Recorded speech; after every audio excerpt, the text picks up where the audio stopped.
Hello， 大家好，歡迎收睇三代萬年青健康探討節目。喺每一集裏邊，我哋會邀請唔同嘅專家，圍繞住老人家同埋照顧者遇到嘅健康問題，目的係要做到三代同堂，居家安老，愛錫自己，先至識得照顧家人。好啦，我哋馬上開始啦。Hello， 大家好啦，又見到我哋啦。今次咧，我哋三代萬年青健康主題探討嘅探討咧，就有少少唔同，就係咧運動同埋心理，或者我哋生活同心理咧結合嘅一個主題。呢個主題叫咩咧？係叫做咩啊？痛症治療係嘛？痛症與心理啦。點解咁講咧？就係我哋身邊呢位咧就係叫蘇老師。其實講蘇老師，以為你係小學老師，一啲都唔係。我哋蘇老師之所以係蘇老師咧，就係佢本身咧係喺大學裏邊咧係主修呢一個哲學㗎。咁同一時間咧，佢對心理治療咧係非常之醉心啦，係做呢一個心理治療嘅同時咧，係訓練好多學生喺呢方面去做，而且咧係督導佢哋，即係將佢嘅技能提升啦。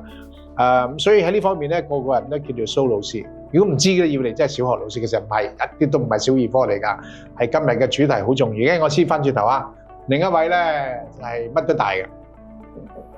咩乜大咧？佢本身咧係中文大學咧係讀呢一個運動科學。我聽個名你真係乜嚟咧？總之就好勁啦咁樣。咁唔止喎，佢就去咗港大嘅呢一個校外進修課程咧，成立咗佢自己另一科，就係運動與身心靈。咁後生點解咁鬼叻嘅咧？咁樣係嘛？一陣間我哋探討呢個話題。咁當然啦，我哋嘅台柱啦，亦都係支持我哋呢一系列嘅呢一個探討話題嘅阿 Kenneth 嚇，Kenneth 唔需要我哋多介紹啦嚇。OK，唔使佢唔使，佢好低調，佢賺錢都得㗎啦，幫到好多人得㗎啦咁啊。好啦，我哋馬上進入主題啦。其實痛咧，周身痛有啲人覺得係總之就痛啦，頭痛啊、腰痛啊，總之佢周身唔舒服啦。其實同心理嘅關係係咪真係引起嘅咧？或者心理會影響我哋，好似覺得周身痛咁咧？如果我哋咧睇啲 MRI， 即係磁力共振嘅影像咧，咁當我哋痛嘅時候咧，其實我哋嘅情緒區同我哋活動區咧係同時好活躍嘅。即係當我哋痛咧，同我哋嘅心理同埋我哋嘅行為咧係完全相連。咁好啦，你話個心理係咪有影響咧？咁絕對有影響嘅，因為當我哋痛嘅時候咧，好多時咧係個記憶，我哋會記翻以前有幾痛，跟住我哋就會感受到而家嘅痛同埋以前嘅痛。就算你而家減輕咗，你都會覺得係好痛。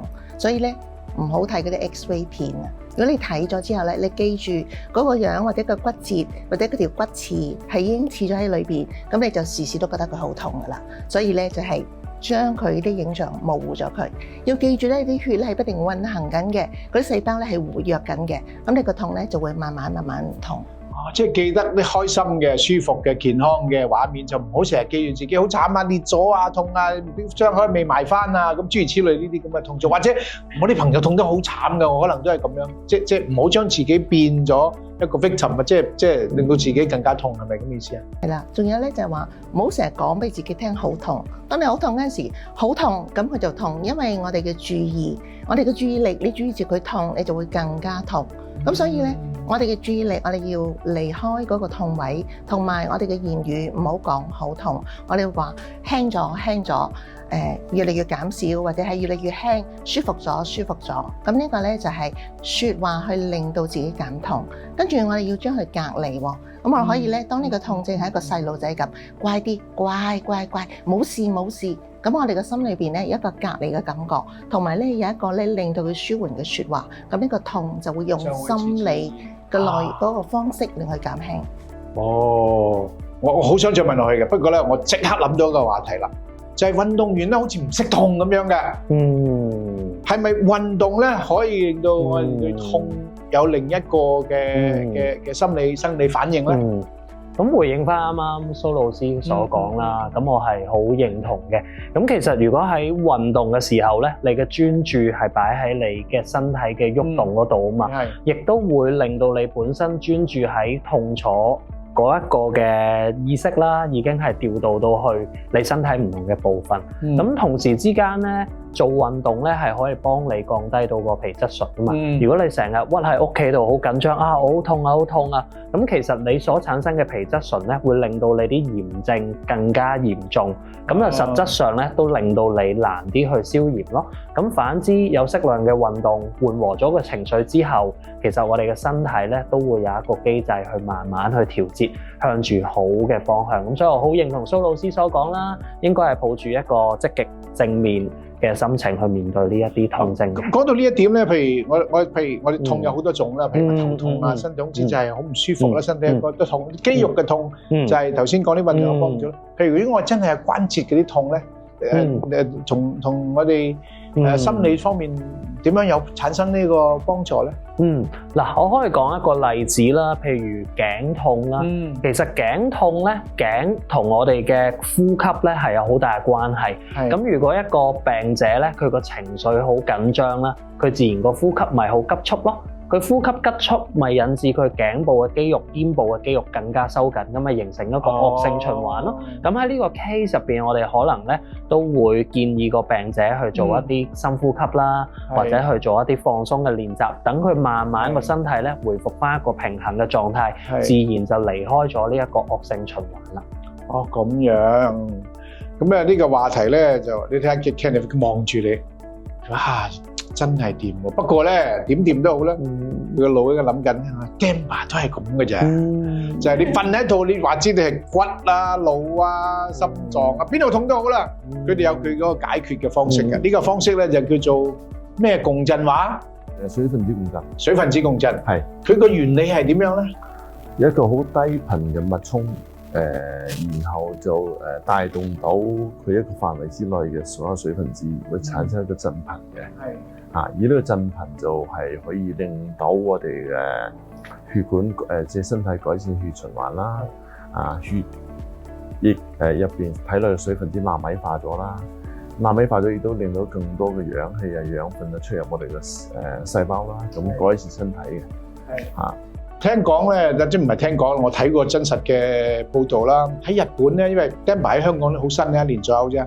喺日本咧，唔單止屋企用啦，連酒店啊好多治療嘅地方啦，佢哋都會用 Demba 咧，同譬如呢個肌肉嘅治療啦，痛症啦，同一齊嚟去做嘅。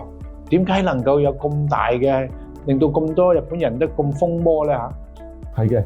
因為佢係改善到睡眠質素啦，譬如酒店我經常同啲同事出差咧，聽佢哋講第一晚瞓唔到，瞓得唔好嘅，因為新環境啊、新床褥啊等等啦咁所以喺日本有個酒店集團咧，就陸續所有床都加，所有房都加咗呢個 Demba 上去嘅，係啦，確保啲客瞓得好咯，咁就而佢哋嘅 feedback 就係啲客100%回頭率而家。係啊，瞓好咗。另外就日本即係覺得好抵啊，瞓一晚咁舒服。亦都另外就喺日本亦都多咗一啲痛症中心嘅治療中心加咗呢個落去嘅。因為令到頭先講過啦，入邊循環再改善咗啦。有啲治療效果更加理想嘅。譬如最近我哋都開始同咗桑嘅公司都嘗試朝呢方一齊合作。提供呢個叫做更全面嘅配套，俾佢哋啲痛症嘅病人咯。係非常之好啊！嗱 ，Demba 咧，我哋講得咁多咧，其實個記憶啊就好正面，好有幫助。其實係咪咁樣形成我哋自己嘅生活習慣咧？即係有啲好嘅產品同一啲好嘅人一齊，痛症都會少啲咧。即係點樣喺生活習慣裏邊令到我哋情緒擺脫一啲即係長期覺得自己好唔舒服啊、好痛咁咧？其實喺生活習慣裏邊，食得好啦，瞓得好啦，休息得夠啦，咁都係可以擺脫呢個痛症嘅。咁但係咧，其實信念咧係好重要。信念，因為你個腦海裏邊成日諗好痛好痛，或者係話我冇得救噶啦，又或者係我一定要食藥噶啦，或者呢個痛係成世跟住我嘅，咁你就好難去解決。但如果你喺度諗係條條大路通羅馬，不通則痛。係嘛？咁於是通咪唔痛咯。係。咁只要你通咪唔痛咯。係。咁所以咧就有好多方法可以解決，時時不停咁揾解決。咁喺你嘅生活上，你見到每一樣嘢都係生機，都係盼望咧，咁你個痛就自然會減低。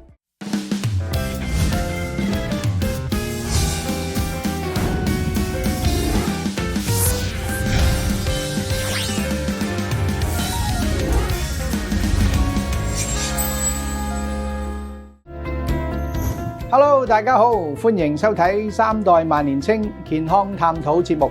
喺每一集裏邊，我哋會邀請唔同嘅專家，圍繞住老人家同埋照顧者遇到嘅健康問題，目的係要做到三代同堂，居家安老，愛錫自己，先至識得照顧家人。好啦，我哋馬上開始啦。Hello， 大家好，又係我哋三代萬年青我哋今最居家安老嘅健康探討嘅話題。今一集咧就係呢段時間咧，我哋真實包括我啦，我哋嘅朋友啦，身邊嘅一啲好好嘅朋友啦，不約而同咁樣咧陸續出現咧，就係至親嘅人，太太啦，可能爸爸啦，係中風。咁中風咧有啲係第一次，有啲係第二次。咁個結果咧就係相當之令人心唔開心嘅。咁所以今日嘅話題咧，表面係唔開心嘅，表面就係要處理中風。但係實質係應該我哋要樂觀嘅，就係我哋點樣處理中風之後可以做啲咩咧？咁樣好嘛？咁當然啦，我哋好想咧就唔好中風啦。但係如果中咗風嘅咧，我哋點樣處理咧？咁今日咧之前我哋其他集裏邊咧一定認識我哋阿 Sean 啦，係兩大啦，乜都大曬㗎啦，喺港大 Hong Kong Space 去教學啦，運動與呢一個身心靈啦。佢本身咧就喺中大嘅呢個運動科學嘅一個研究生，即係碩士生啦 ，Master Degree 畢業㗎，年輕有為，但係主要團隊咧係為香港市民服務。我哋嘅核心人物啦 ，Demba 啦，有愛心有使命感啦，又幫好多朋友，亦都係支持我哋一系列嘅節目㗎。咁今日咧亦都係打破㗎啦。一般講護士咧，以為係女性啊咁樣，咁啊點樣睇咧都唔係女性嚟嘅呢位，就係 Andy 啦。Andy 咧本身係註冊護士，咁佢同太太咧都好有愛心，都係註冊護士。咁佢哋最近咧係做咗一樣嘢咧，就令到我哋好開心嘅，就係咧佢係幫好多護士咧去安排上門服務，或者去其他院舍服務。咁所以佢由前線咧退居咗個後房啦。咁但係呢個後房咧，但係處理嘅問題一啲都唔少㗎。咁我好想咧第一時間咧就將痛風呢個中風嘅後遺症我哋點樣去照顧一啲譬如輕度嘅，可能佢就係仲可以行，但係好容易再跌低啊。另一類咧就已經行唔喐啦。即係可能瞓喺床度啦，要用輪椅啦，先至可以即係行動咧，有翻佢自己行動嘅嗰個能力啦咁樣。咁喺作為一個註冊護士啦，你見好多呢啲類型啦。咁我係作為我照顧者啦，我要留意啲咩咧？當我屋企人真係中風啦。咁我哋首先講一講咩叫中風先。中風嘅定義係啲咩先？咁其實中風咧如果當一位人啦，咁血壓高，又有糖尿病，又血脂又高，但係唔理嘅，覺得我身體冇嘢，唔理啦，表面冇嘢啦，咁繼續咁生活啦，咁但係咧佢潛在個風險好大，係會突然間中風。咁中風咧其實我哋另一個名啦叫做腦血管意外啦，即係個腦入邊咧發生咗個腦嘅血管入邊發生咗一啲意外，例如突然之間可能入邊腦血管有啲血塊塞住咗，咁變咗咧我哋另一個中風個名詞叫做缺血性中風啊。缺血性中風，個腦裏邊咧啲血管咧係即係運行唔到，所以就缺咗氧氣俾個腦，俾個腦細胞，咁慢慢可能會導致一啲死亡咁樣嘅。嗱，咁你另一個情況咧，咁佢本身血壓可能好高嘛，咁突然之間個腦個血管咧抵受唔到啲壓力，就突然之間爆裂咗，甚至出血。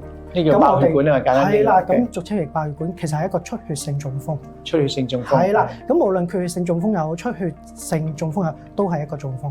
咁當一個人咧，如果真係中咗風咧，咁對於佢個四肢活動啊、個行為能力啊，就出咗好大問題㗎啦。嗱，譬如啦，我哋正常人可能着好似我今日咁着件衫啦，唔使1分鐘已經着掂。係。但係問題佢中咗風，佢個四肢活動受到限制，咁變咗着衫1分鐘唔得喎，可能5分鐘先可以着到，甚至我扣粒紐都扣唔到，要人幫手。即係有機會咁樣係啦。咁同埋咧好似正話你啱啱講咧，就經常唔喐動啦，或者臥床底下咧，咁我哋都有好多問題出嚟。最明顯嘅就會產生一個壓瘡，我哋甚至或者另一個名叫褥瘡嚇。咁壓瘡點樣形成咧？就係受住一啲長期唔喐。長期固定到一個位置，咁你知啦，我哋人咧唔係有啲位係即係皮膚肌肉唔係即係咁多噶嘛，可能我哋叫骨骼位啦，譬如手踭啦、腳踭啦、pat 個底骨啦，呢一啲係經常會受壓嘅。咁如果受壓咗，唔理最初紅啦，好似皮損咁咧，再唔理咧就可能會潰瘍噶啦，直情咧潰爛噶啦嚇，直情咧嗰陣時咧我喺院舍見咧係深度入骨嘅，真係可以見到骨嘅。似一條隧道咁樣嘅嚇，咁呢啲係壓瘡，咁唔理得唔得啊？佢會好痛咯，同埋會最緊要感染。或者我點樣理咧？可以點理？如果真係形成咗壓瘡咧，其實我哋建議啦，要未形成壓瘡之前，一定要預防咗佢。譬如當一個病患者臥床啦，佢會平瞓咗啦，我哋盡量唔好平瞓，要多啲喐動，多啲轉身，不斷左右咁兩側轉，嚇咁。令到佢血液循環會好啲，最主要唔好一個點同時受壓住一個位，係啦咁樣嘅。講開咧，譬如瞓喺度，我哋都要幫佢做運動啦。咁我哋中風之後好想快啲康復，當然我都見到有啲朋友咧，佢真係可以8-9成咁行得翻。但係都要好長時間，有時1年啊、2年甚至更加長啊咁。其實喺運動方面咧，點樣可以幫到我哋自己中風之後能夠康復得更加快？咁首先咧，對於即係一啲中風嘅康復者啦，我哋做運動嘅時候咧，有4字真言嘅，就係輕慢圓緩。輕慢圓緩係啦。咁點解要輕慢圓緩咧？因為始終咧佢嗰個活動能力有一定嘅喪失啦，個機能未恢復啦。咁所以我哋做嘅運動咧，都唔應該俾佢負太大嘅重量，係輕就得啦。咁點解要慢咧？其實我哋身體去喐動肌肉嘅時候咧，慢咧係可以引致到佢當中有好多微小嘅控制，可以慢慢去鍛鍊啦。至於圓咧，就係等佢嗰個喐動咧都符合身體成個肌理啦。咁我哋唔會做一啲好硬、好急嘅動作，係一啲比較圓形啲嘅，去等佢咧喐翻順嗰啲關節，亦都提升翻佢嘅血液循環啦。咁最後緩咧就係個動作盡量練到佢係好 smooth。咁做到 smooth 嘅時候咧，亦都係牽涉佢要有好多嘅運動神經嘅募集啦。咁喺呢一個過程咧，咁亦都可以慢慢咧去激活翻佢嘅機能嘅。咁譬如一個中咗風之後咧，幾耐時間先至可以回復得比較係快、比較高？有冇一啲統計啊，或者點樣可以令到佢真係快啲？咁呢個咧都真係好因人而異，亦都要睇翻佢本身嗰個中風嘅嚴重情況啦。咁但係咧，我哋通常咧喺處理佢嘅時候咧，都會配合醫生啦嗰個專業意見，都要睇醫生嗰個評估嘅。咁最黃金嘅時間咧，其實就係喺佢中完風嘅嗰半年時間裏面啦。如果可以有一定程度嘅回復咧，係會更加好。咁反之拖得耐咧，其實佢某啲機能已經喪失咗咧，我哋就難啲去得以一個回復。咁所以要好好把握黃金期咧，同佢做一啲適度嘅運動啦。咁我哋亦都會建議一啲照顧者咧，係以陽光正面嘅心態去面對呢件事。譬如好多時啦，即係一啲照顧者佢哋都會好掹緊，哎呀又要搞呢樣又要搞嗰樣。咁反而我哋一個轉念啊，就係咦？會唔會係同老人家我哋做下啲小遊戲啊？咦，輕輕隻手同我鬥下力啊！咦，我哋出去曬下太陽，出去喐下。咁其實喺呢個正向嘅心理鼓勵底下咧，無論係照顧者同被照顧者咧，個狀態都會好啲嘅。咁我哋都睇得到喺一個心情好啦、正面積極嘅心態底下咧，其實病人往往嗰個康復咧都會係更加理想啦。咁啊，當然咧，最好就攤喺度。坐喺度都可以康復啦。咁當然我哋有好多見證啦。咁我好想咧，阿 Kenneth 咧就係分享下你哋嘅案例啦，包括你自己親身嘅經歷都可以嘅。點樣可以喺中風之後咧，借助 Demba 嘅產品咧，令到個康復咧可以快好多。咁我自己都想爭住分享嘅，不如我想時間交翻俾啲 Kenneth 先。Demba 就肯定有幫助嘅。譬如之前周家慧小姐啦，睇到分享佢媽媽啦，都係就係第一次小中風啦，咁之後佢用咗之後，因為中風講過啦，係腦部中風啊嘛。咁通常一中咗之後咧，就會影響身體，受影響個部位咧，就因為有啲血管都壞死咗嘅。咁啲血就唔到，要等佢有啲時間生翻啲新嘅血管嘅嚇。咁 Demba 就幫到呢樣嘢，例如譬如佢媽媽就原來發現好快咗冇咗腳臂啊，或者係冇咗腳臂係咯，翻啊，係個係啦，因為循環改善咗啊嘛，係啊，譬如我哋每一次經同啲客做測試都睇到嘅，我哋呢個位置咧有啲叫做幽靈血管，即是話咧太遠啦，好多血咧如果血循環唔夠咧係去唔到嘅，係啊，咁一照咧就睇到血流好慢或者冇乜血道嘅，第一坐上 Demba 嗰度咧就睇到咧流動快咗嘅，係有幫助嘅。另外就係頭先Andy 講啦，瞓喺度你會壓瘡啊嘛有嚇，咁但係如果瞓喺 Demba 上面，佢有一個改善嗰個血循環嘅時候咧，佢反而即係瞓喺度呢度做緊運動咁樣，係啦，變到佢冇咁容易係因為佢流動咗啊嘛，所以冇咁易產生壓瘡或者係減慢咯嚇。咁就算變得照顧者都好啲啊，唔使翻身咁多下啊嘛，叫做或者被照顧嗰個都唔使成日俾喐嚟喐去咁舒服好多啊嘛。係啊，的確係啊。咁講開護士啦，雖然我成日都話照顧中風嗰位朋友啦，咁作為照顧者，啱啱啊 Kenneth 都講啦，都係一個好大嘅壓力嚟嘅。點樣照顧自己咧？你面對屋企人最親嘅人係中風啦，自己個身心靈或者自己嘅健康點樣去更加好照顧咧？嗱其實咧，如果屋企人有個中風病患者咧，的確真係壓力好大嘅呢個嚇，即係嚇咁好似我朋友為例啊嚇，咁我朋友佢爸爸前嗰排中咗風咁樣，咁佢本身唔係一個即係唔識護理啦，唔懂得護理，咁佢譬如本身係高薪厚職嘅。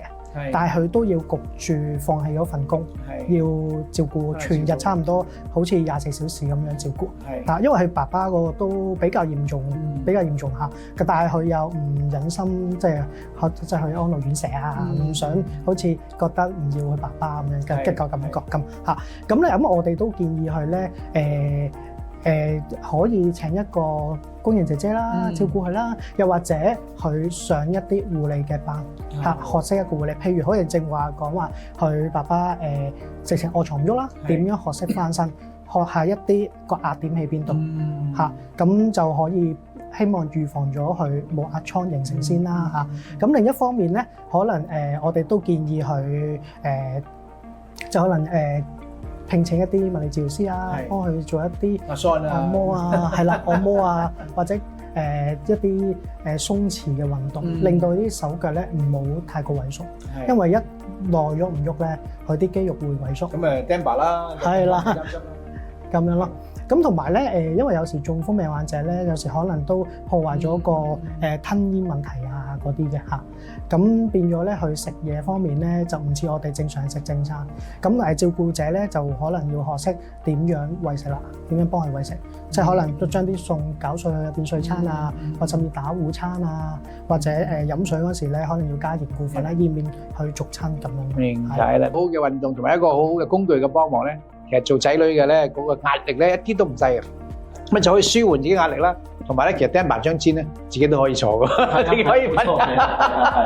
咁你買翻嚟兩個人，而且你可以有3張氈㗎嘛，係咪啊？OK，咁非常之好啦。嗱，又係呢個問題啦，時間咧差唔多，我哋下一集咧都會繼續去探討咧有關我哋屋企人遇到各種各樣，包括我哋頭先講嘅中風啦。我哋可以點樣借助Demba啦，借助運動啦，借助我哋適當嘅照顧咧，去幫到自己同埋幫到屋企人嘅。好嘛，我哋下一集再見，拜拜，拜拜。好感謝咧Demba對我哋3代萬年青節目嘅支持。大家對Demba感興趣嘅，可以打以下呢一個熱線。同一時間要關心我哋萬年青嘅節目，可以去我哋嘅 Facebook， 又或者咧關注我哋嘅熱線電話44147431，44147431。拜拜。